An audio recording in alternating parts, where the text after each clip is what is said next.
I don't think I'm ever shocked at the status. I say this all the time. I'm jealous of your library, but I don't think I would be shocked at the status that is your desk. Dare I say a desk?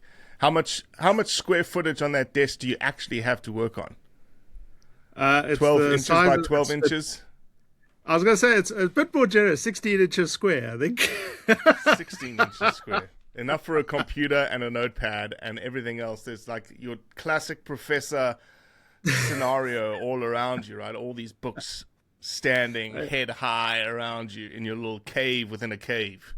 Yes, it is. And you can't even see the floor at the moment because I'm in the midst of writing another article. So there's piles of printouts and books by subject all over the place as well. So do I have to like get in the queue of you writing an article? Like when the Elephant Ivory Treatise, like where are we in the queue? I remember we had this conversation last time we were on this podcast. Are we like getting closer to the top at this point? We're on you're third in the queue. I'm just finishing up an article for my first archaeology professor. They're doing a fetchscript, a volume in honor of him. So I'm writing about rock art for him. And then I was under a deadline for another article on Alan Wilson and his men. Because I've found some new bits and pieces that I want to write about for a journal. So we're reviewing the War of 1893, which has been really fun. And of course, our man today fits into that story, which is why I suggested it as a topic for you today as well, because that's also distracted me from elephants and ivory in terms of who was collecting it at that time instead. And it's been a joy reading getting some statistics, so it's in progress, you know. For those, you are a frequent visitor now on the Origins Foundation podcast. I keep wanting to say, everyone's going to remember it as Blood Origins, but the Origins Foundation podcast.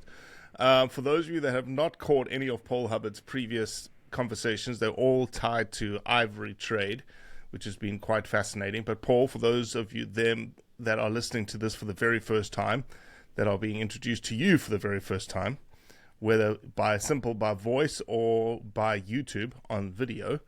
You want to introduce yourself? Sure. Thank you, Robbie. Thanks for having me on again, by the way. It's always fun. I'm Paul Hubbard. I work as an archaeologist and a historian in Zimbabwe and for part of the year. And then I spend part of the year working as a professional guide, specializing in those two topics all around the country. So it's an enormous privilege. And I have a great deal of fun with it because it beats working for a living, And the one of my great fun things that's been happening in the last couple of years is doing more and more research into the history of hunting and its impact within southern and central Africa before the modern era, and I've accumulated a lot more books and been doing reading, which of course leads to questions and conversations that I've also been enjoying having in no small part, because of you, Robbie, and listening to many of your other podcasts on hunting in the modern world and seeing many themes and similarities between then and now, and also possible solutions to some of the pressing questions. So it's good fun. Yeah, I say to you all the time, I think you've got your work-life balance figured out better than most people, in that you decided okay, I'm going to work for 6 months of the year, and then the other 6 months of the year I am working, but I'm actually just going to read, and I'm just going to read and write articles and do the things that I love to do, which bolsters your work in the guiding side of things. So kudos. Yeah, no, well, thank you. I'm very blessed in that I've been able to, I still haven't worked a day in my life, so even calling guiding work, I often joke with people, there's a lot going on, but my heavens, what a privilege, I won't demean it by calling it work, But yeah, it's an enormous privilege and fun to do what I do at the moment, and I never forget how blessed I am. It's and long may it continue, if I can be so cocky. I'm sure it will. So one of the things I think we're going to get a lot of people listening to this episode specifically, because you came to me with an idea, which is like, hey, Robbie, there's all these super famous hunters from Africa that their names are synonymous with lots of different things. Historical figures, well-known figures, but nobody really, I don't think, I've done a little bit of research into the podcast space. I don't think anybody has sort of decided to tackle, like, here, let's talk about this guy, let's talk about this guy, let's talk about this guy, the old god of hunting, really, in Southern Africa. Have you come across anything? There's been some academic treatments, in various books, which are incredibly expensive and difficult to find. And then, of course, because of my interest in the topic, I've been collecting a huge amount of what I regard as the seminal texts on the history of hunting in Africa. But those are the ones that we call them primary sources, which are written by the men, and in very rare instances women, on the ground, hunting and traveling, exploring and interacting with wildlife here down in southern and central Africa. There's been quite a few books looking at hunters as agents of colonialism, like by the exploring they did, by the peoples they met, and some like the topic of our talk today, Selous, who actually took an active part in the imperial process. But nobody's really gone in depth on a lot of their impact as hunters on both the local economy, on the wildlife populations, also on scientific discoveries that many of them helped see through their various activities. Even if they weren't the ones, publishing the papers themselves, they had a sustained impact on that sort of stuff. So this has sort of been a bit of a passion project for a while now, although I'm nowhere near ready to write up everything, because every time I think I've found something out, I learn there's another 20 branches of information that I want to get into.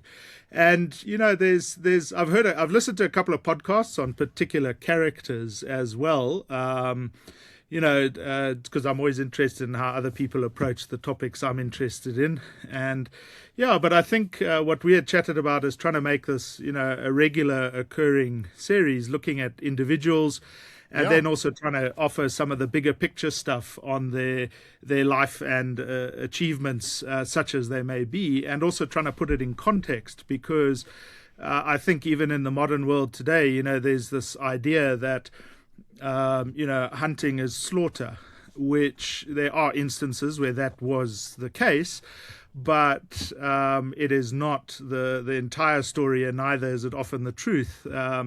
And so, it's to also give a bit of nuance and appreciation to those sort of conversations that happened even at the time of a lot of these people, from the 1820s all the way through until the end of the Victorian era in the early 1900s, which is the main time of interest to me.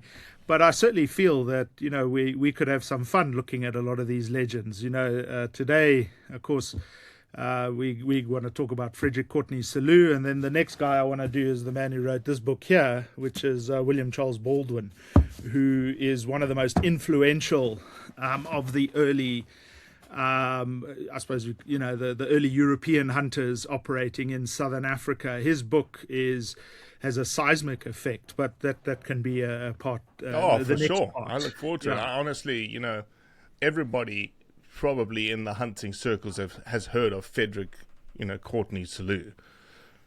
But Baldwin?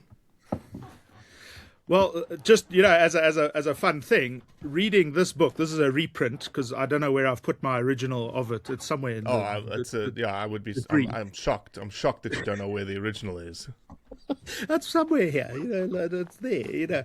But the thing is this book, together with this one, which is the David Livingstone's. This is a first edition of David Livingstone's book, Missionary Travels and Researches.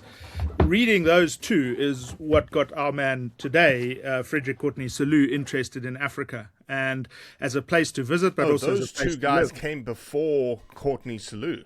Yes, correct. Let's call him Selous today. reading those two, these two books when he was a young man, are the two seminal texts. He actually mentions them several times, does Frederick Courtney Selous, in his own published books, but also in his letters, many of which we have here in the Zimbabwean National Archives.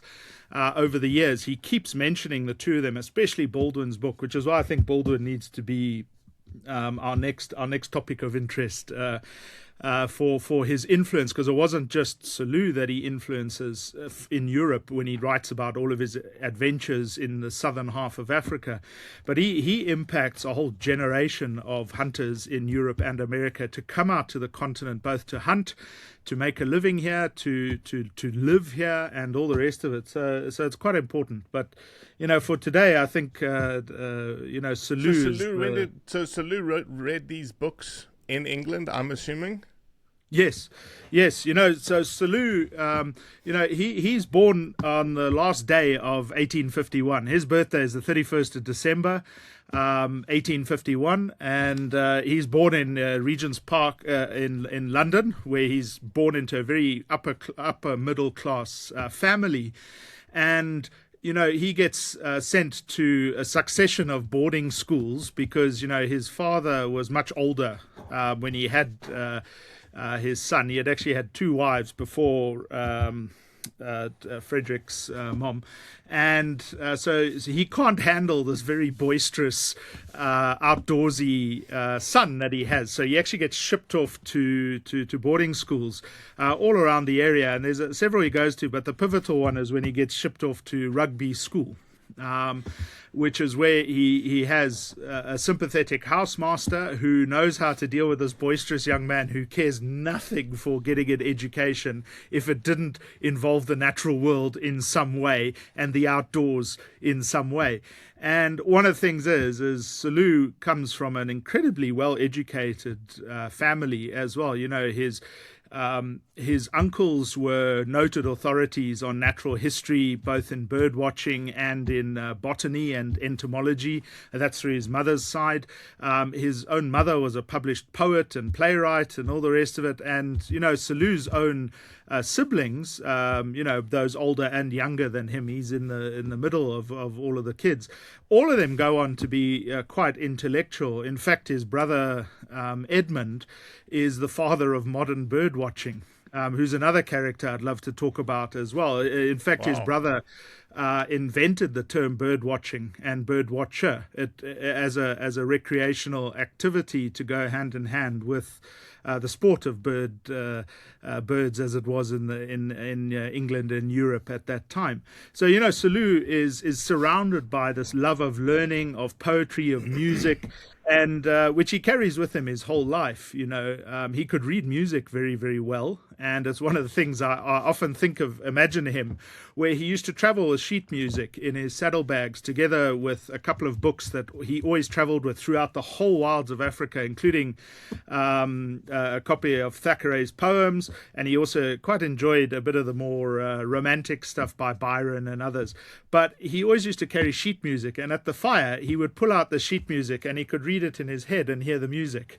And I always imagine it's like him playing his own little concert, around the fire in the evenings after a hard day out, and he's reading this music and listening to something. How crazy is somebody like that today? Like, think about somebody today going on safari with two books of poems, one with one theme, one with more of a romantic theme, and obviously cracking open the books at night whilst he's lying in his cot or around the fire, going through the poems. It's crazy.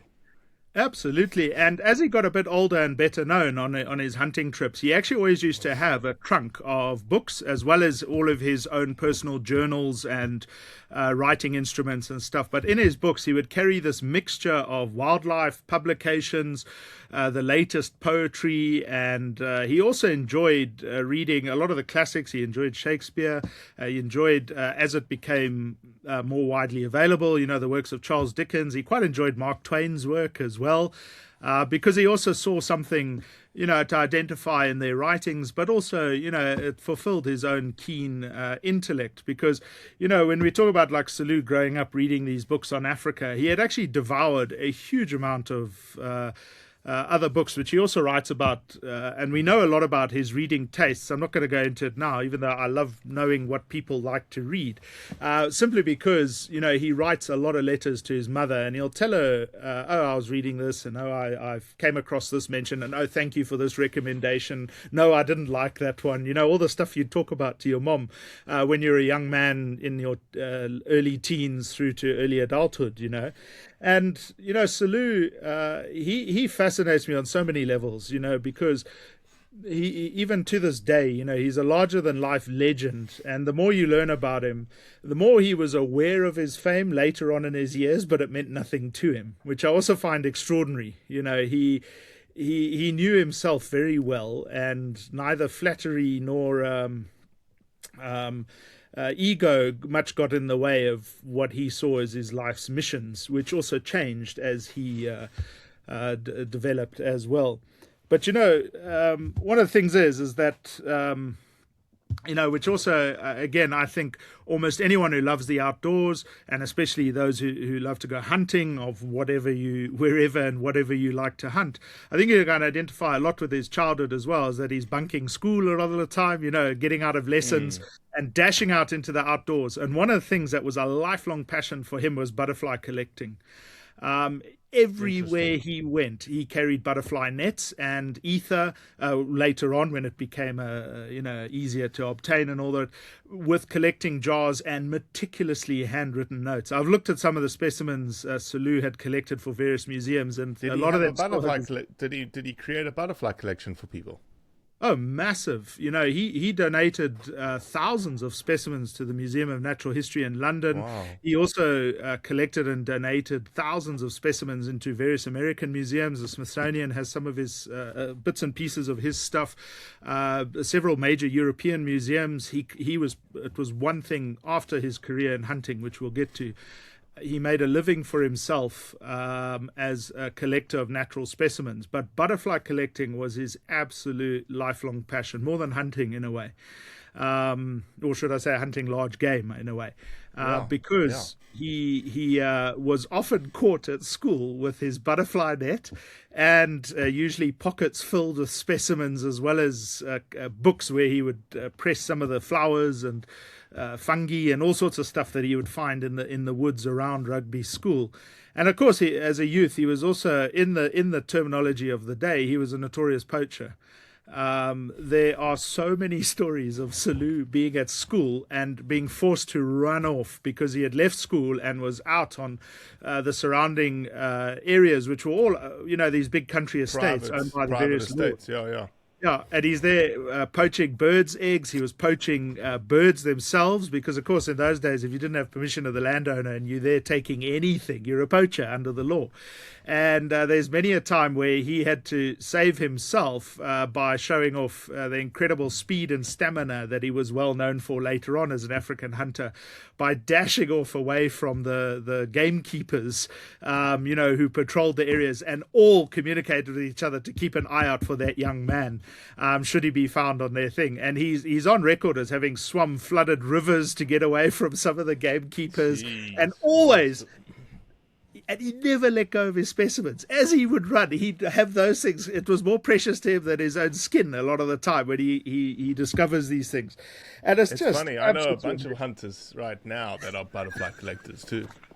Yeah, I think it's I always joke. I find as I'm getting older, butterflies have become a bit more of an obsession now. I haven't quite built up a collection yet, but I got a collection of books on butterflies, so I don't know if that counts in a way. I think you stick with the books. You don't need you to have another hobby. Yeah, but and it's also.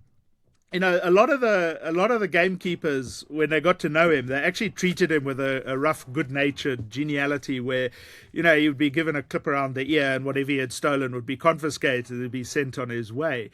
And with Selous as well, what I absolutely also adore about him is that he had for his whole life, he had a very, very funny sense of humor, both for practical jokes as well as wordplay, and he adored good skits and jokes as well, and some of them don't age well, as you would expect, either because the context is lost, or they are definitely, to use the modern term, definitely not politically correct.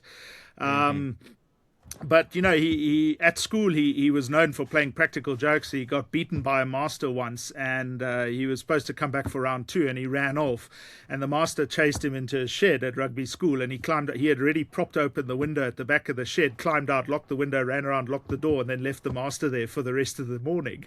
And the master there was only found like at lunchtime. This was like 5 in the morning. Jeez. And he would do that, and then when asked about it, he denied all knowledge and said, no, the wind must have blown the door shut while the master was chasing some phantasm, which is a word I love as well, And, so you could see he was definitely destined to be a hunter, because he also had no respect for authority. Or should I say, no, wait, that's wrong. No respect for petty authority. No respect for petty authority. And, one of the things that I love as well is that, just like many in the industry, at least that I know in Zimbabwe today, some of them are born to it, and it's very obvious, but your family always have hopes of other things for you as you're growing up. And for Selous, his father especially wanted him to become a medical doctor.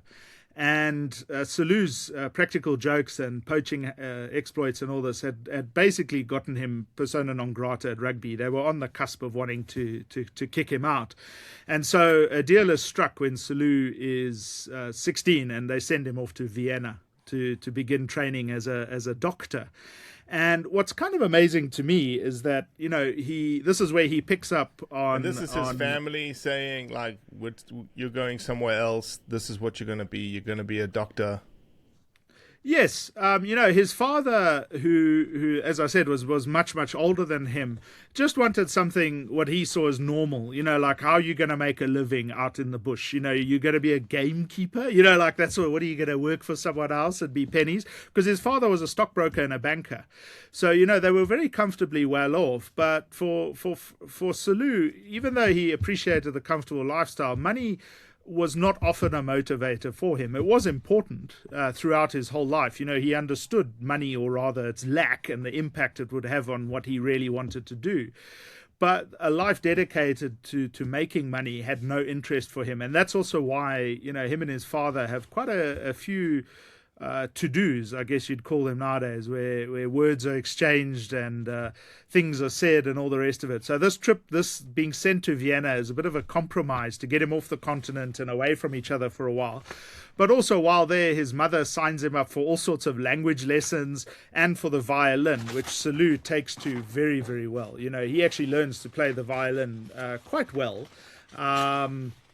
And indeed, later on, visitors to his home would often find him and his later wife, on the violin and piano and keeping each other entertained. And, Selous is there in Vienna and gaining this education, but he also takes the time to travel around the continent a little bit. And one of the biggest reasons, which sounds absolutely absurd, as to why Selous comes to Africa, because he had been arguing with his father from the age of 16 that I want to go to Africa. That's where my home is. I feel a connection to that place. Never been there. None of the family had any connections to Africa. Yeah, Dad hadn't gone to Africa, hadn't regaled him with stories. All he's doing is he's reading about Africa through these Baldwin and Livingstone's tales. Yes, and all the he's and all the others, obviously. And others, obviously, but absolutely those two. And so one of the things is he's also not doing well at medical school, because he later on in his book Travels and Adventure in Southeast Africa, he actually mentions that he only does well in medical school while he thought it would be useful information to treat himself while out in Africa. So it's a bit like having to learn first aid. So you can deal with an emergency, and then who cares about the rest? I don't need to know about how childbirth works or anything else that doctors need to know. It's like, how do I take a bullet out, or how do you stop bleeding? And, that's what he's interested in. So what actually brings him to Africa, and this is going to sound absolutely crazy, is the Franco-Prussian War.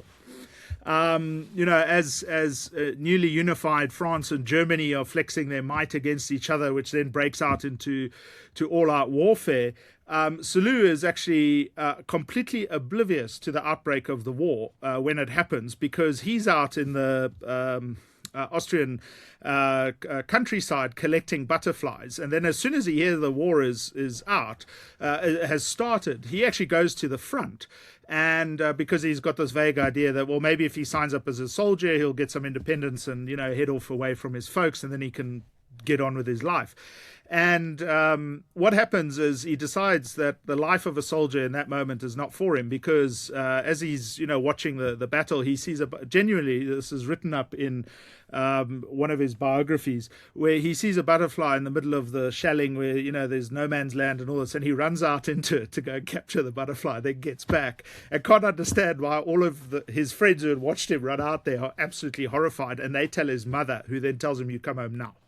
We're not having you in the middle of this war, like running around like the idiot you are, which again, I'm skipping over some stuff here, but what happens to me, which is absolutely amazing to think about in the life of anyone, even if this happened today, it's kind of amazing, because when Selous is recalled home, you got to think about it, that it's the end of June 1871. And on his way home, he stopped off in Vienna. He's actually gone to see, an opera and some live orchestral performances, and he's bought a few more books to read. He signed off that he's qualified on the violin at the end of June 1871. And on the 1st of September 1871, he steps foot in Africa for the first time. Okay. Now, you think that's basically July and August before he set foot in Africa, 2 months. And it's actually less than that, because he has to leave England. He never tells us when he does, but when you look at the shipping trips and all this, if he is arriving on the 1st of September, you can work back on which ship he must have left. Where does he land? When he lands in Africa, where does he land? Cape Town, which you would never know from reading his books. But that's like it's got to be at least a 2-month journey. So he leaves England on the 24th of July. He must get into England. He must be recalled back and says, "Screw this," and finds the first ship that he can possibly find and gets on it and goes, "I'm out." Well, it's almost exactly like that, where basically he goes home and he has a serious chat with his mother and father, and he says to them, "I'm going to Africa, so please can I borrow some money, Dad?" And he says, "And then I'll pay you back. And if I don't pay you back, I'll come back home." That's what he actually, that's the sort of deal that he strikes with his father, which is, we don't know the exact wording between them, but in a later letter when his mother's writing to him, when he's told her that he's staying on in Africa now, and he's spoiler alert, but he does manage to pay his father back so he can stay on in Africa for much longer. He basically asks for a loan from his father and says, "I'm off. I'm out of here. You don't want me in Europe. I don't want to be here. I'm going to Africa, and you can either help me or I'm going anyway." So his father actually loans him £400, and says, "Right, off you go." So what's amazing is when you read, this is again the reprint. I don't have a first edition of this as much as I'd like. Hunter's Wanderings in Africa, F.C. Yes. Selous. Yep.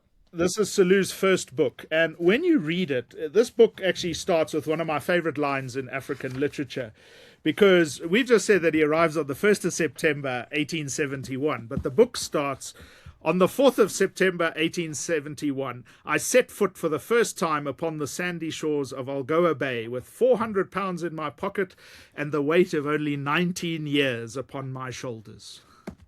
So he's why not do you lying. think he arrived on the 1st of September?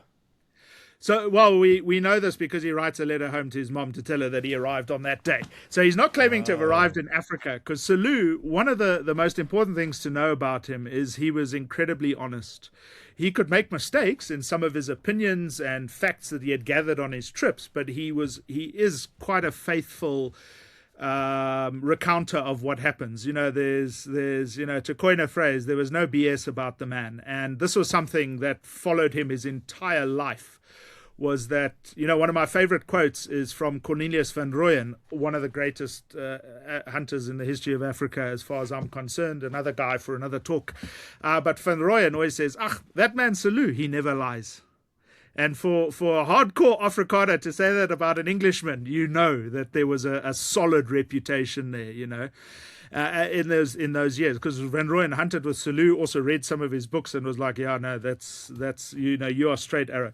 So Selous not lying there, because he says, I stepped foot for the first times on the sandy shores of Algoa Bay. He's not saying in Africa. So he would also do that, which again, we give him the benefit of the doubt. But what's amazing is that two months previously, there he is in the heart of culture, in the warm bosom of a wealthy family, with everything available to him that his heart could desire. And here he is at 19, saying goodbye to all of that, to follow almost a decade-long dream, young as he was, to come to Africa. And I just think that that's the most amazing thing ever. And it speaks to a lot of qualities about the man that recur throughout his life. His integrity, his courage, his ability to make decisions with some assurance, even as difficult as they could be, and also once made, not to follow them blindly, but to adapt as the situation demanded. He was an incredibly thoughtful guy who would continuously assess what was going on and not give up, but say, okay, this isn't working. Can we do this? Or this I don't want to do anymore. How can I change this for myself and for the better? And his life and career is shaped by those values. And one of the things, when I did a talk on Selous for the Professional Guides Association last year, and the thrust of it was looking at him as the archetype for our modern profession today, whether you're in the photographic industry or the hunting side of, in terms of his characteristics, or what? Yes, yeah. Looking at what did he do that we still do today, because it is the best ethical practice. And Selous ticks so many boxes in the way he lives his life, in the way he behaves as a hunter, in the way he would take animals, of course, to a different extent than we would today, but also in his respect for so many rules and processes that today are enforced, but in those days was an option. Like and indeed, what? Like what? Oh, well, give us an example. Okay, perfect.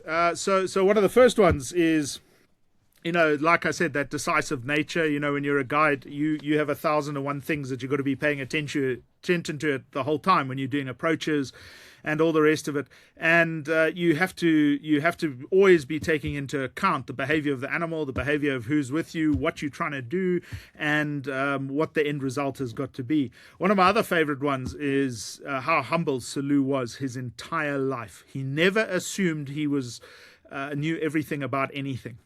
As experienced and amazing as he was to become, he always would find people with whom he could learn. And learn from and learn with, and on everything, no matter that by the time he dies, Selous is a world authority on African wildlife across the entire continent, east, west, south, north. He had hunted many of those areas. He had looked at specimens. He had met scientists and researchers and plundered their knowledge for himself. And he would still find the time to talk to a tracker and say to him, well, how did you know that this was, a Lechwe and not an Impala track? Explain to me how you would think about it, which is the way it's got to be. You can learn from everyone at any time. And that's one of my guiding lights in my life, and he surrounds himself all the time, especially in his first decade as a professional hunter here in Southern Africa.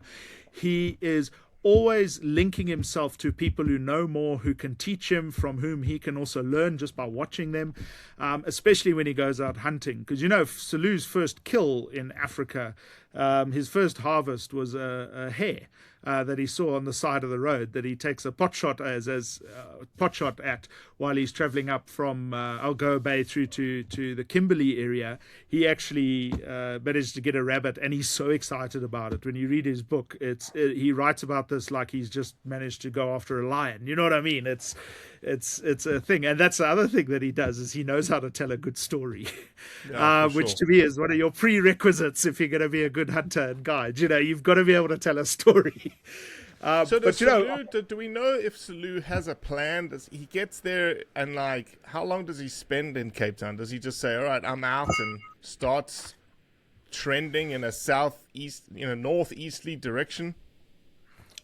So yeah, he arrives in Cape Town. He spends a couple of days just to cash his letters of credit and to acclimatize himself and to ask questions. And then he gets back on a ship and sails round to Algoa Bay, which is where he actually now begins his venture into the interior. And why he chooses to go there rather than trying to leave from Cape Town is he found Cape Town far too civilized. He actually says, it's like being back in Vienna at the time with everyone in their crimped dresses and fancy shoes and all the rest of it.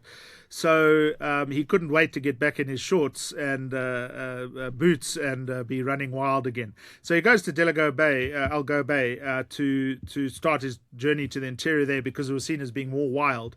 But also, he didn't know it at the time, but that was where a lot of his heroes that he had read about in African hunting had been hunting elephant. And that's what he wanted to do. He wanted to hunt elephant. He didn't care where, he didn't care how in Africa, but he wanted to have a career as an elephant hunter, which by the time he arrives in 1871, we are right at the tail end of elephant hunting as a profession in southern and central Africa, because the vast herds of elephants which had been easy pickings since the 1840s had been all but decimated in South Africa, what we'd think of today as southern Botswana, and also throughout the southern Mozambique. Zimbabwe, we're using the modern geography today, but Zimbabwe was still terra incognita in a way because of the existence of the Ndebele kingdom, who stopped all outsiders at that time. But we know from previous podcasts that they were heavy ivory traders themselves. Correct. Right? So, correct. Again, going back to sort of the podcast themes that we've had in the past, it almost, feels like coming out of the 1870s through the 1910s, 1920s, elephants are scarce in based on, all anecdotal information that we can find. I think somebody said that Wangi had I don't know, or maybe was it Wangi or General Zimbabwe, 4,000 elephants or something like that. Maybe it was Wangi itself. But yeah, I think Ted Davidson says Wangi had fewer than 4,000 elephants when he arrives there in the 20s, Yeah. And you then read about Selous' era as the Ndebele begin to grudgingly open up the Hunter's Road to allow people to hunt in certain parts of the kingdom, where it was much more densely populated. So when Selous arrives here, his dream is to become an elephant hunter.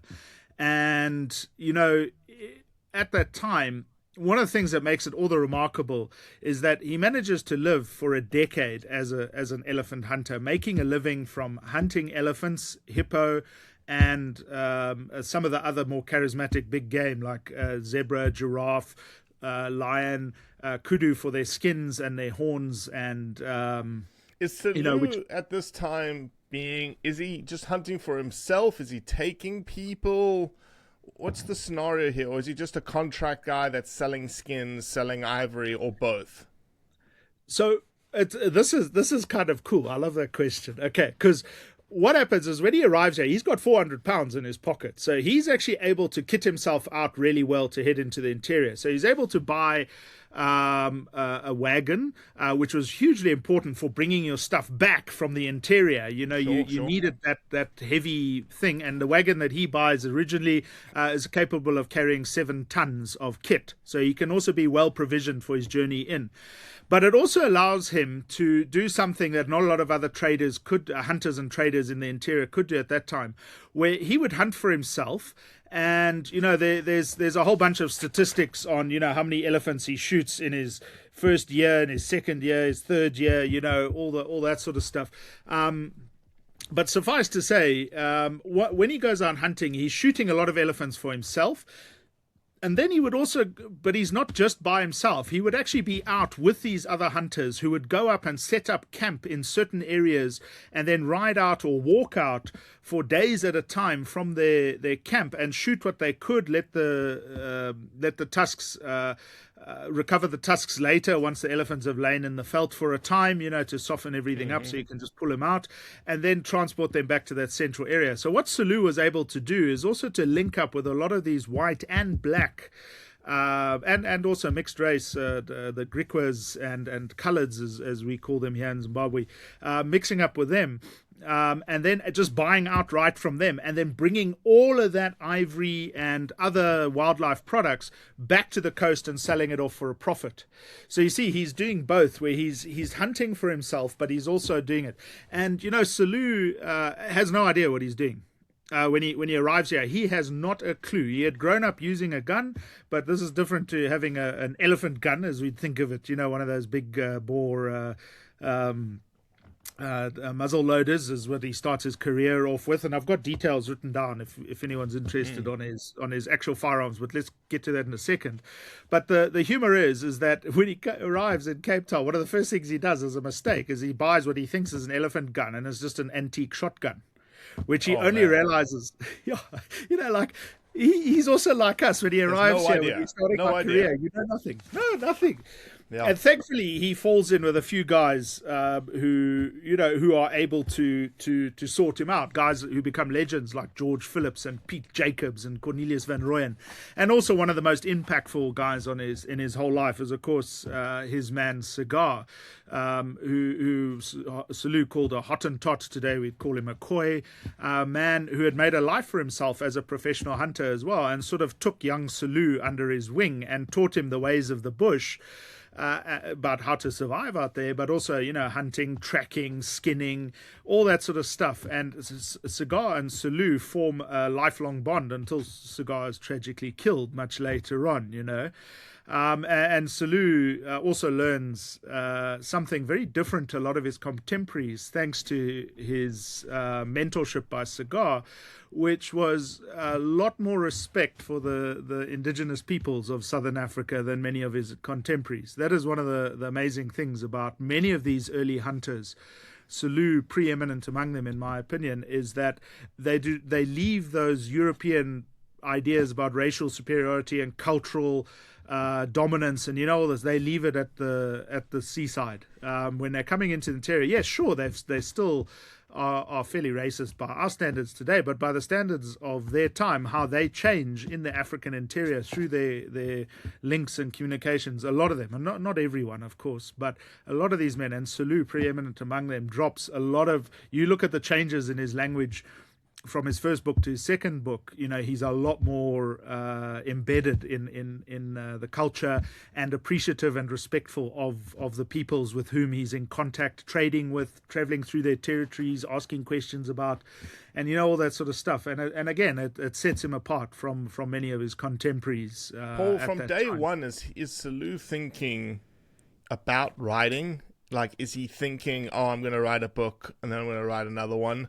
As you said, like the opening stanza of that book is, September the 4th, 1871, I put my feet on the sands of Algoa Bay. In his brain, is it just more like a journaling exercise every day of like, I'm just writing down what happened today, and then after some time, it's like, I think I've got something here, bundle it up and send it to England and see if somebody will bind it and publish it? Excellent. So Selous, as I mentioned, his background is from a very cultured literary family. But initially, it's just he had the discipline of keeping a daily journal. And one of the most remarkable things about Selous is the meticulous records he kept on many, many fronts. He had a book where he would keep it as a journal, just writing down what he had done, what he had experienced, what he thought. He then also kept a meticulously compiled game book where he recorded every single thing he shot, whether it was a bird, a rabbit, or an elephant. It went in the book. He tells you which weapon he used, where he was, and all the rest of it. And, we are very lucky today because one of his game books surfaced recently for the period, from the mid 1870s. There's a page from one of his books where you can see I'll send you this. And you can see it's meticulous. And one of the things is a wonderful historian based in the UK, a guy called Mike Tucker, has done the most incredible work on compiling a spreadsheet of everything that Selous hunted in his career in Africa between 1871 to 1889, because generally in history of Africa, Selous stops being an African hunter full-time in 1889, and that's because he changes careers to join up with Cecil Rhodes and take part in the colonization of Zimbabwe, Zambia, and he works for the British South Africa Company for a time. So his career as a hunter of elephant is 10 years. It's 1871 to about 1881.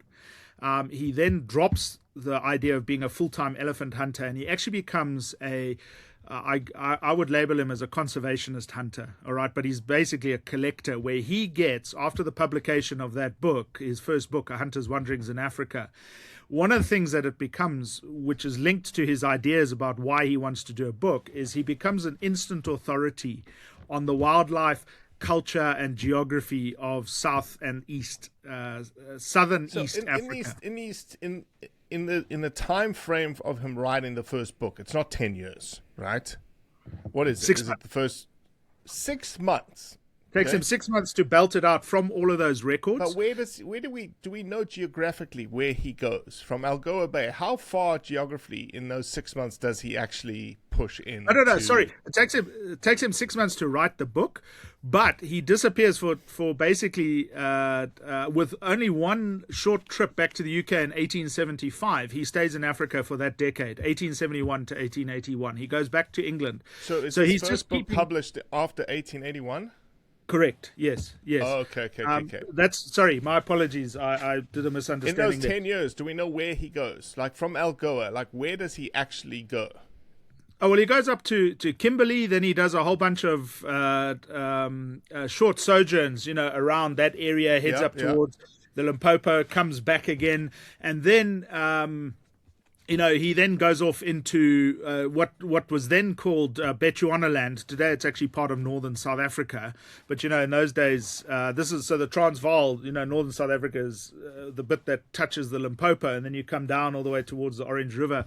He spends a bit of time in that area. And then he also begins his many, many trips into the interior. And this guy would ride and walk and hunt like you just cannot believe, across most of what is Zimbabwe today, heading up eventually into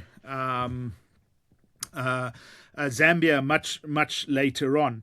And when you look at it, I actually have a map here showing you every single journey that he does. And again, I'll send you this on email, and you can add it as that people can pause on, which is done by the Royal Geographic Society, of which Selous later becomes a member and wins all sorts of medals for his discoveries and mapping and naming of places and all that sort of stuff.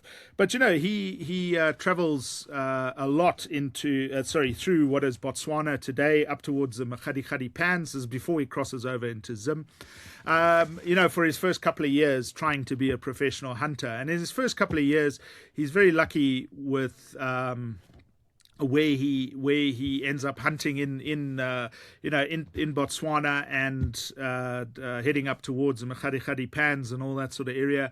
He makes enough money that he's be able to pay back his father, and then he comes back, resupplies while he's selling off all the ivory that he had both hunted himself and also traded from other hunters, where he just paid them out in the African wilds and then brought back a whole bunch of stuff.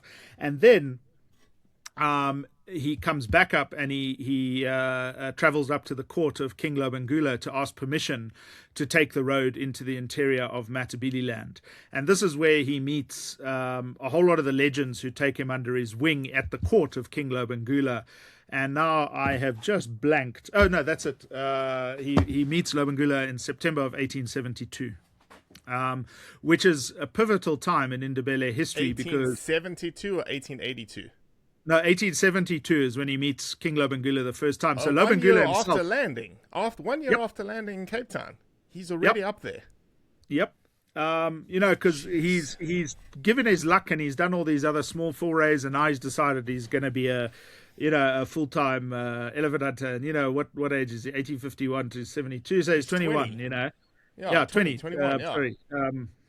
So what's absolutely amazing is when Lobengula, it's quite a famous story told about Selous all the time, is when he meets King Lobengula himself in his late 40s at this moment, asked to take the road north to hunt elephant. And Lobengula looks at him and says, "Are you sure you don't mean Steenbok, young man? Because elephants are too big for someone as small as you." Selous How big is Selous? Height-wise? If I recall, he's about 5'10". And he's very lithe. That's how I describe Selous his entire life. He's lithe, incredibly well muscled, fair proportions, the most piercing blue eyes. Everyone who talks about his physical appearance talks about how his eyes could almost look through you and missed nothing. He also had quite fair hair, which was further bleached on exposure to the African sun. And then he for much of his time he always had this very thick, luxurious beard that would only be trimmed into civility back in Europe. Otherwise he always had, like everyone did in those days, this nice big bush beard and all the rest of it. And he always looked much younger than he was. You even look at the photos of him in 1917, just before he dies, and I swear to God, he looks like in his late 40s, but he's actually 65. He always looked very youthful, despite his time in the African sun, which always prematurely ages some of us from exposure. So Lobengula, when he meets Selous, does he just say, yes, no problems, access the Elephant Road? Is it that simple? Is he that charismatic? Is he that convincing? So when you read Selous' account of it, what's quite amusing is it seems like he's given the road because Lobengula thinks he's so young that he's going to mess it up and then have to come back with his head between his tail between his legs, and that he has to be he has to learn the hard way. And so Lobengula makes that joke about, I don't think you're old enough to hunt elephants, you can only hunt steenbok. And then he says, but off you go. And there's this myth that's grown up, which comes from Selous' first biography, which was published just after he had died, where allegedly Lobengula says to him, and it's only when you kill an elephant that we'll actually call you a man. That's a myth. Lobengula never says that to him, and we know that because there were others present in this meeting who've left their own details, none of which mention that, because that's quite a good line. It's for someone who's destined to become a famous hunter. But no, that's a happy invention by some of his friends paying tribute to him, in my opinion. I've never found any evidence to support that. As much as I love the story, it's the facts have got to matter occasionally. So he's successful in the interior. He's clearly successful once he takes the Elephant Road into Zim. Oh, yes. And it's partly because of his willingness to team up with other more experienced hunters. He spends a lot of time up in the Wangi area, as we think of it today. He hunts. Who has come before him at this point? Like, who has already spoken to Lobengula and said they've got access also to the Elephant Road? He's not the first one to get access, right? No, definitely not. You've got characters like George Westbeach, who rebuilds Pandamatenga into one of the largest villages in the interior, which is on the border between Zimbabwe and Botswana today. You've also got Van Rooyen as one of the great hunters, Joubert. There's also John Lee, who had come in under Mzilikazi, actually, and had hunted the Wangi area and elsewhere. There's also a plethora of Afrikaners who we don't know anything about because they don't write, and a lot of the time the only records we have of them is because they bump into literate hunters who write about their lives later on. People like Selous who bump into these guys, and then sometimes that's the only information that we have that they ever even existed, at least in the English-speaking world, because in the Afrikaner world, there might be archives and stuff that have yet to be tapped, of family diaries and stuff. So there's always more to learn out there. But for today, I'll tell you now, because I read Afrikaans as well, very badly, but I can read it. I can't speak it very well, but I do read it. I've just been going through this fascinating book on called "The First Europeans in the Kruger Area," and I start going, I know that guy because he was also in Wangi, and this is from the 1750s, long before even the Ndebele are coming into this area, and then you start to see a whole bunch of guys from the 1840s onwards coming up into hunt in this part of the world, and they dodge the Ndebele kingdom by going up through Botswana, through the Makgadikgadi to Lake Ngami, and then to the falls, once Livingstone has made his maps public and all that sort of stuff. So there's a lot of these earlier hunters, and again, I want to stress, I'm still learning a lot about these guys, but Selous is definitely in with the crowd as well, as young as he was, and also the fact that he's an Englishman. He falls in with the right crowd. Is he the only Englishman? Were there No, Englishmen there's before others him? as well. No, there were others, right? Yeah, no, one of my favorites, he actually ends up marrying a couple of Lobengula's daughters, is a guy called George Phillips, who is actually Selous' best man at his wedding many years later. There's also, for heaven's sake, George Wood, with whom Selous goes into partnership. Wood actually writes a book called 10 Months in a Wagon. And Wood is actually quite interesting because he comes up here as a hunter and he leaves as a gold miner because Wood gets involved in the Tati area and starts looking for gold and forgets all about elephants, as you do. But Selous in partnership with George Wood, and they have a very good relationship for a lot of the time. And that's another character of Selous, is that, he seemed to have this talent of getting along with almost everyone. He had a head for languages as well, so he learns a lot of the indigenous languages. He gets quite fluent in Swana. He also understands a lot of Ndebele. He also picks up Shona in a very, very important degree, same as he could, had a smattering of German and French and Italian. And, so in his head, there's this amazing ability to communicate as well. And the other thing as well is that when Selous going out hunting, it's not just him by himself. He's often got a stream of gun bearers, who are walking, running, or riding behind him, carrying the extra weapons, ammunition, knives, all the other stuff you need when you're going out on these hunts. And a lot of the time he's striking out into areas that are not that well known. That's the cool thing about Selous. He was never afraid to try areas that others had no interest in. And one of the famous ones is, into northern Wangi, which at that time was seen as a bit of a desert, where Selous gets there and he arrives at the right time of the year, which is, towards the end of the rainy season, and there's just elephants everywhere, and he's able to harvest like nobody else's business, and arrives back to meet up with old Joubert, who looks at him and goes, "Oh my word, what? How did you do this?" Yeah. And Selous would also spend long times camped in one area and then range out quite widely. And it's my main interest in him recently has been in the Wangi, what is Wangi National Park today, because there's a lot of cool stuff where there's modern features which we only know about because Selous names them, and he records the names. And one of the tricks that he does, just like his hero David Livingstone, is Selous, with a handful of exceptions, always used the local names for places. And when an interesting one, even though he's an Englishman, he did not like the British government or the royal family very much at the time. And so whenever you look at whatever he names in English, like Mount Hampden or Corridon or something like that, it's always something connected to anti-royalist feelings, but he would never say so in a way. But this, it's kind of amazing when you look at, that's an article a friend of mine is working on at the moment, because we were having this discussion over some good brewed grains, fermented grains, and this came out that I said, this guy and this guy and this guy, so he's busy working on that, and I look forward to reading it when it eventually comes out. But the thing with Selous, like he famously where Wangi main camp is today, as you're going into the park, there's still the Combretum imberbe, the leadwood tree that he camped under, is still standing there today. It's actually amazing. And it was very well known. How many people know that? How many people know that is, or is there a monument, a testament to this is Selous' tree?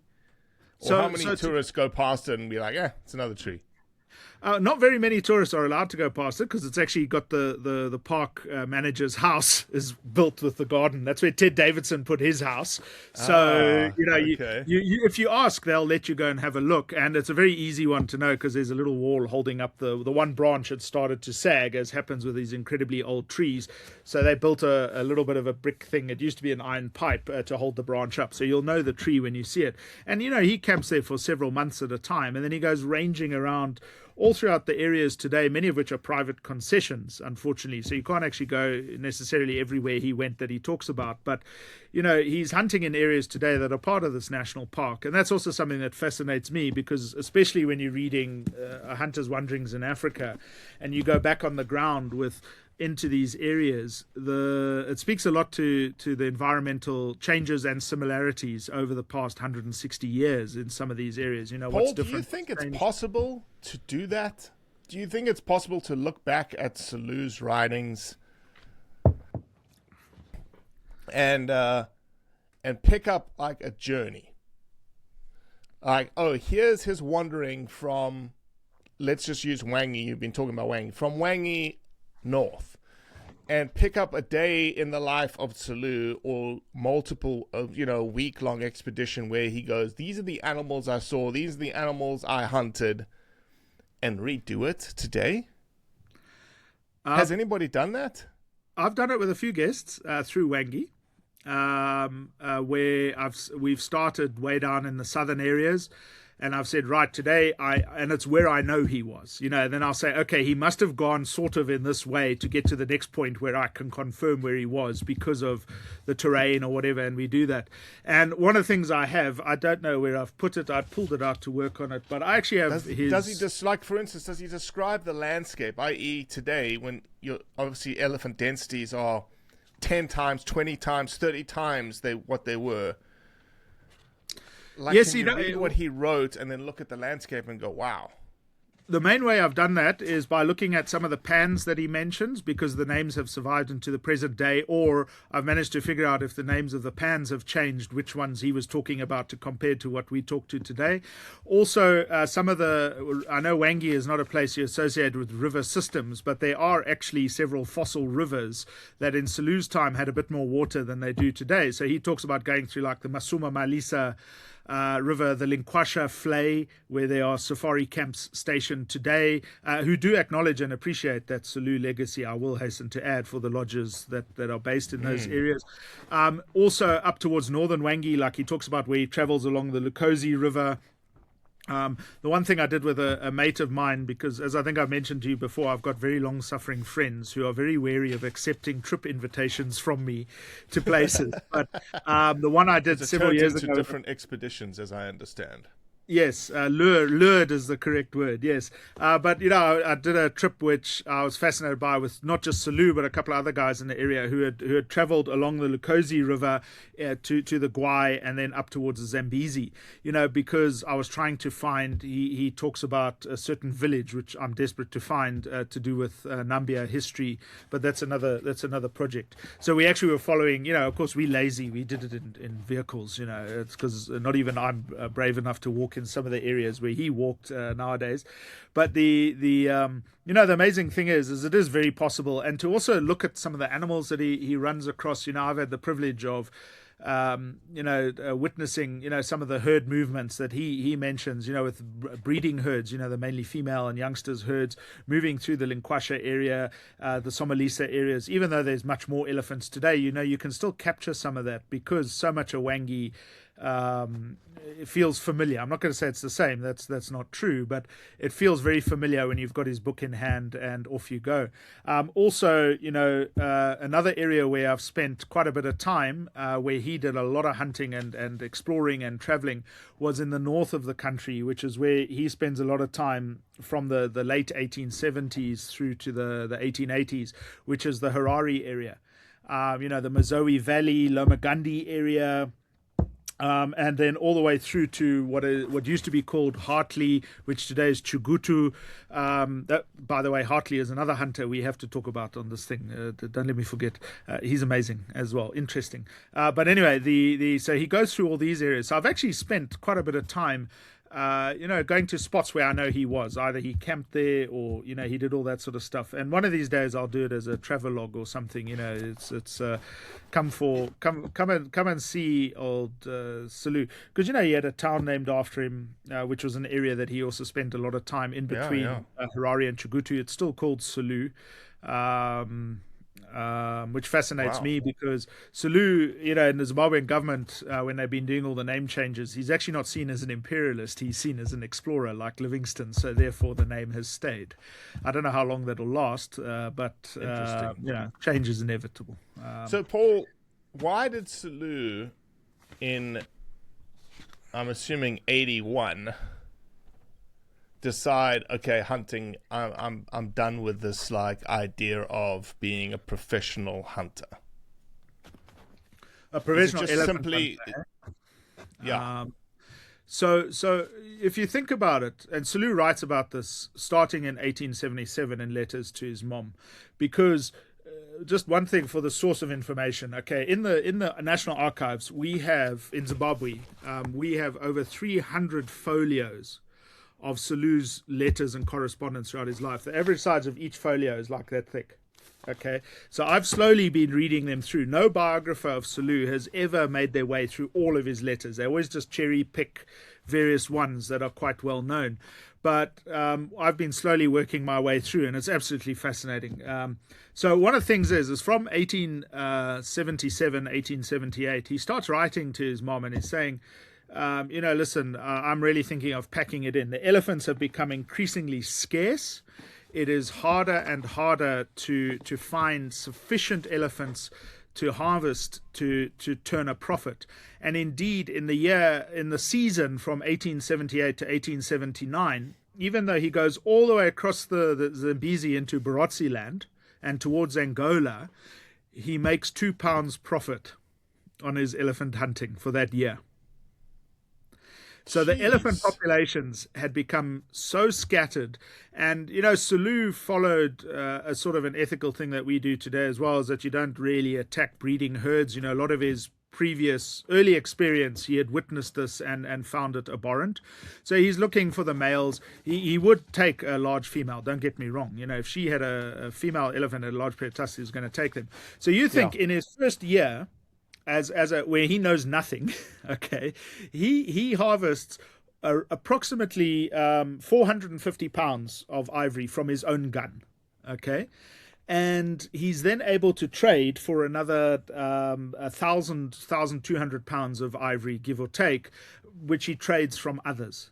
Okay, so that's how in his first year he comes back as a cheeky little 21-year-old now and pays his father back and is like, well, guess what? I can make a living from this. I'm staying. So we think in his first year he had 2,000 odd pounds. Close on, yeah. So by the time he's hitting the 18s, within 8 years, it's increasingly difficult, and that's partly because the heyday was becoming done. More popular. Is it also becoming more popular? I'm sure Selous is not by himself. I'm sure that because of the heyday, there's lots of people now exploring in those areas.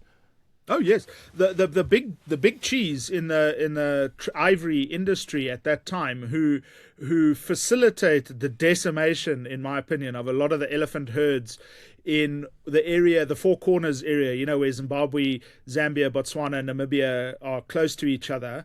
That if you put a pin in Vic Falls and you draw a big circle in that area there, was George Westbeach at Panamatenga. Westbeach was an avid hunter. He was a great friend of Selous throughout his life.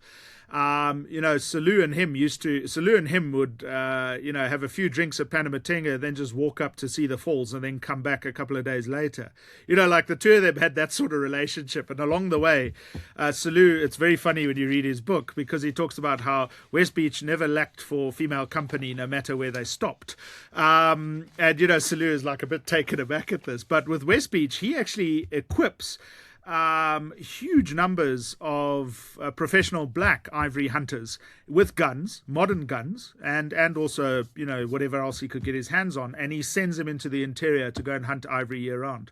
And then as the rainy season ended, all these people would congregate at Panamatenga and hand over their ivory to Westbeach, who would pay them out with cash, trade goods, salted horses, more guns and ammunition, whatever they wanted at the time. That's one thing that's going on by the late 1870s. The second thing you've got going on is the massive explosion, as written about by Livingston in the 1860s, but only appreciated later on, and then it grows even bigger, is the expansion of the East African slave trade. And those guys are coming in under warlords. Tipu Tip is the most famous, another one to talk about, but he's coming in, and these people are in that ghastly, grotesque trade of human beings, and they're taking people, but then they're also killing elephants. Intertwined in this whole thing, like intimately, right? Yeah. I think the perfect book on this sort of thing would be titled Blood and Ivory. That's the story of slavery in East Africa. It's blood and ivory. And so they would hunt these elephants, load up the slaves to carry the tusks to the coast. So these guys have no compunction in killing every elephant, down to, for a tush, those tiny little, if it had a piece of ivory in its head, it was going to die and be taken to the coast. It's awful when you read about the grotesque excesses of this. Like if you read David Livingstone's last journals, you want to weep at the carnage, human and animal, And so that also, a lot of the elephants, what happens there, because it's not just coming in from the East African coast, it's also coming in through Angola, with the Portuguese, as they ramp up their interest in trying to connect their two African colonies from east and west to create the Portuguese corridor across Central Africa. They are also sending in more and more hunting expeditions, and we don't understand, at least from an English-speaking perspective as a historian, we don't understand a lot of what the Portuguese are up to at that time. There's researchers just starting to be published now, which I'm desperate to acquire. Well, that's another story about the Portuguese and the elephant hunting and the trade and, all this sort of stuff in the 1870s into the 1880s, because this is all also enmeshed, don't forget, in the scramble for Africa. So there's this wave of Europeans also coming into this part of the world, and Americans, to hunt and to look for territory and control of resources, gold and diamonds and elephant ivory and a bit later on, rubber in Central Africa. Those are what people think of Africa. The history, the culture, the people be damned. That's what Africa was to the outside world.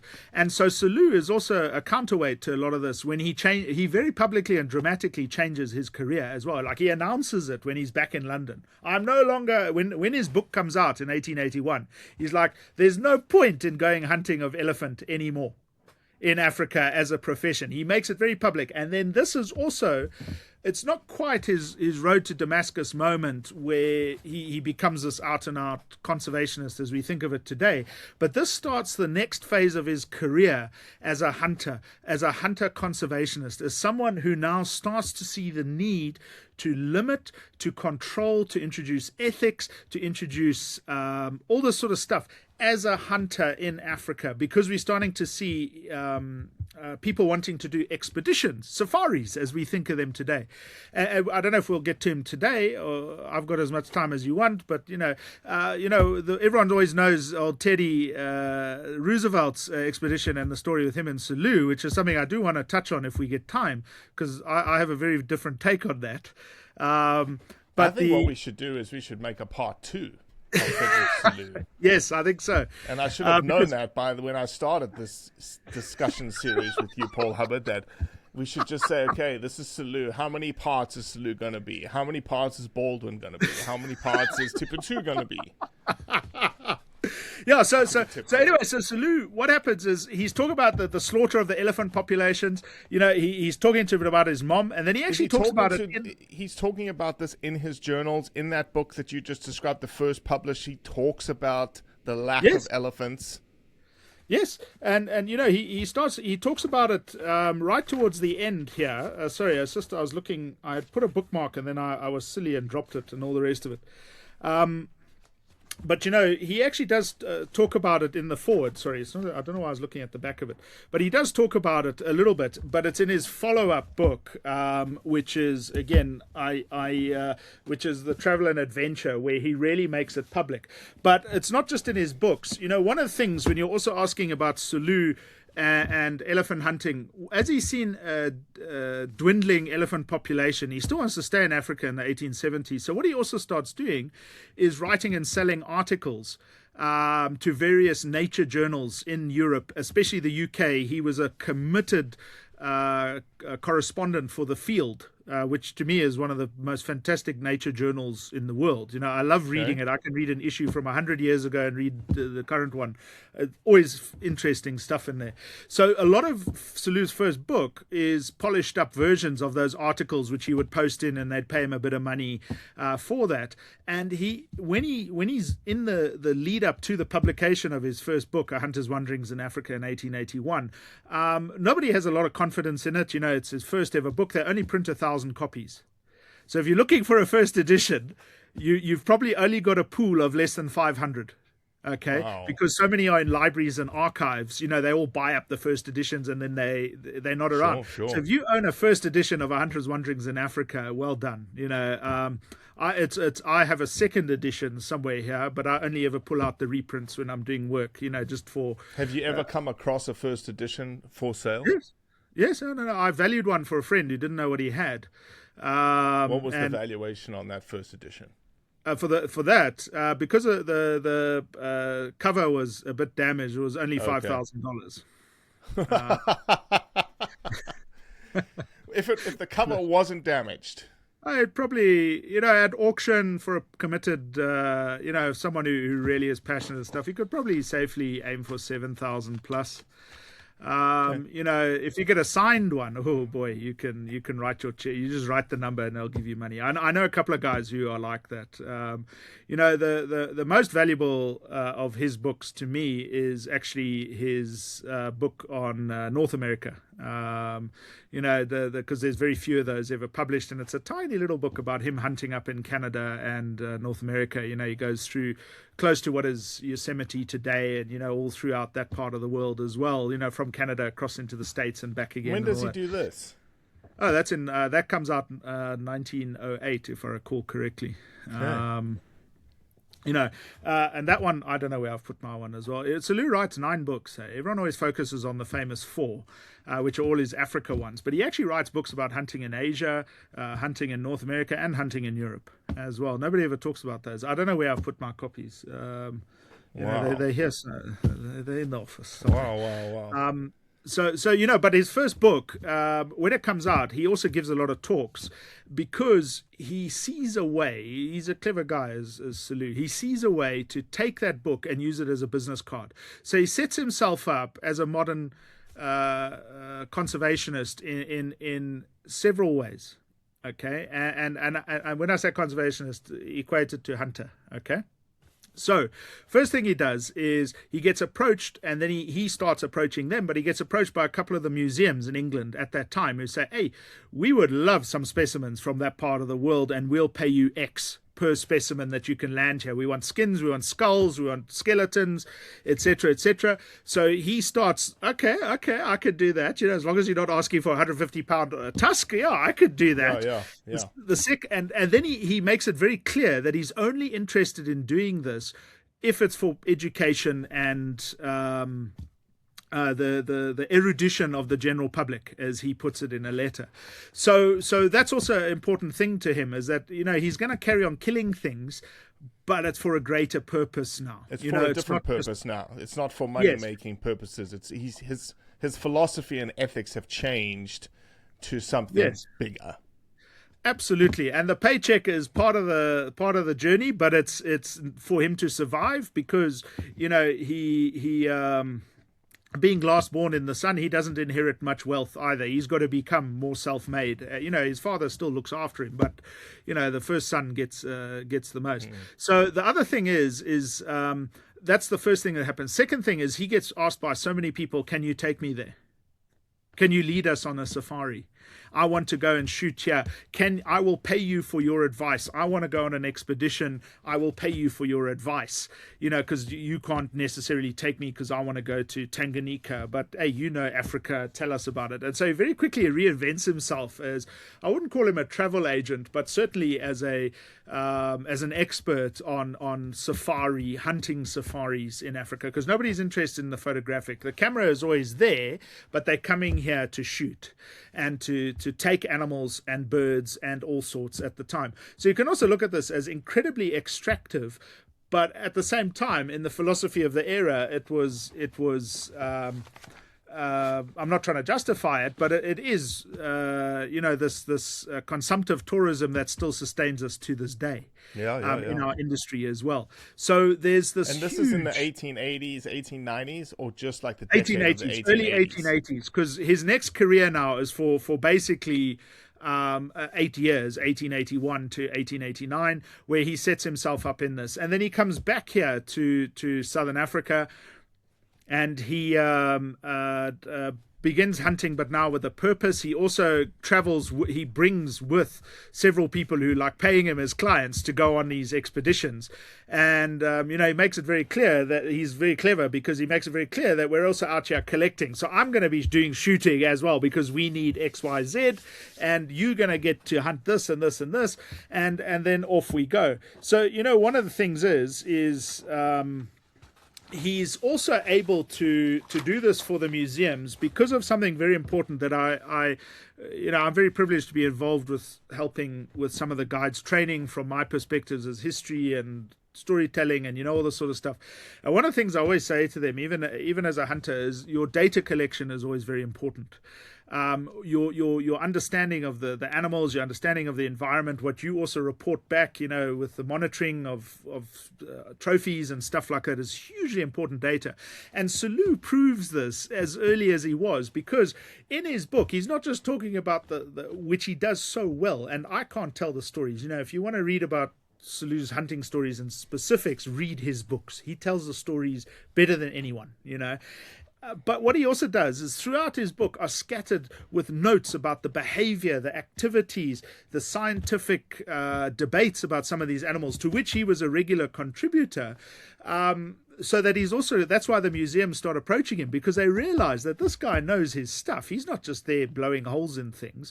He studied them. He understands them. He's added new knowledge. When you look at a list of Selous' publications, not his books, but where he's contributing stuff on notes on taxonomy, notes on behavior, and also, like, he's one of the first to recognize different species of giraffe. He's also one of the first to recognize that there's only a couple of species of rhino, whereas before him it was thought that there were up to 12 different species of rhino in southern Africa. And I always joke it's because usually one was running away from you and one was trying to run you over, that you had a very different appreciation. But Selous also shows his mettle as a proper hunter should, that he's a naturalist as well. Is that he understands these creatures, their environment, and he also understands how to hunt them. And that's what makes a true hunter, in my opinion. And many of the greatest hunters I know are that. They know more about it than any scientist, than any researcher, because they've lived it. Well, it's just time spent in the field, right? There's no substitute for it. There's no substitute for being boots on the ground, walking every single day and understanding behavior and animals and whatnot. So, absolutely. I think, Paul, what we should do... Go ahead. No, sorry. I was just going to say, it's also, combined with all that knowledge, was actually putting it down. This is a constant thing that I run into. Correct. Yeah. Put it into, even if you write a little WhatsApp message, I tell some of these hunters, just make sure there's a record of it somewhere, of this amazing thing that you've seen, because I have it all the time. I say, oh, geez, I just saw a painted dog doing this or a lion doing this. And they say, oh, no, they do it all the time in this area. And I'm like, well, nobody knows that. You read the guidebook, you read you know it. So write it up, because it's important. We learn because of that, because we haven't spent 5 years in this area and all that. Yeah. And, one of the other things that I just want to say when we talk about why does he change this as well is, Selous also... with his change from just being a full-time elephant hunter into being one of these museum collectors, being paid for it and all the rest of it, is it's part of the transformation of Victorian England society at that time, where there's a rising middle class with money, leisure and education who want to know more about the world. And it's hard for us to appreciate today, okay? But something that I want to credit Selous with, and then maybe we do a part 2 about this aspect of his life. Oh, no, we're definitely doing a part 2. Is, with Selous, is the fact that he was bringing back all these trophies, whether they were butterflies, mammals, birds, etc. It opened up the rest of the world to this Victorian population. And one of the things that happens, and that you can draw direct lines from it, and I may be overstating my case here a little bit, but it awakens an interest in conservation of the natural world by learning about these creatures, that they exist alongside us. And when combined with the Christian morality, especially the rise of the evangelical movement in Europe at the time, that there's this duty taken from the book of Genesis that these creatures are ours we own them according to God, but we also have to look after them and where they live. And so you see the rise of these conservation movements, of which Selous was an integral founder in many cases, and not just in Europe, but across Africa and in America. And, if you want a teaser, is I have copies of the letters where for another episode, where him and a young member of the New York Congress called Teddy Roosevelt are chatting to each other about what should we do about conserving the environment in North America. Wow. And when that young man becomes president, probably the youngest president America's ever going to have if current trends are to be followed, when he becomes president in his first year, 230 million acres of the United States are declared protected land. So cool. Many of which Selous had traveled over and talked about with his friend about the need to conserve them. Well, let's end it there and do part 2 about his expeditions. Let's hear about the Teddy Roosevelt story in Africa. Sure. And then let's talk about his North American influence, because I think, again, nobody knows. I bet you, poll 10 people. Did Selous ever step foot in America? Yeah. 9 out of 10 would say, no, he's an African guy. Yeah. No, well, that's it. And he's honestly, this is my favorite part of the story, is the next one coming up. As much as I love his life in Africa, having been to some of the places he went to in the States, which is another one you can do if you want to go on, safari with Selous. Yeah. I also have that sort of stuff on me, and I did a little bit of it when I visited the States the last time. Amazing. And to me, this is where his massive influence really, really comes in, is inspiration in conservation. That is the second half of Selous' life. Jeez. All right, well, stay tuned for part 2, buddy. Well, thanks for having me on again, man. I really appreciate it. It's always a pleasure.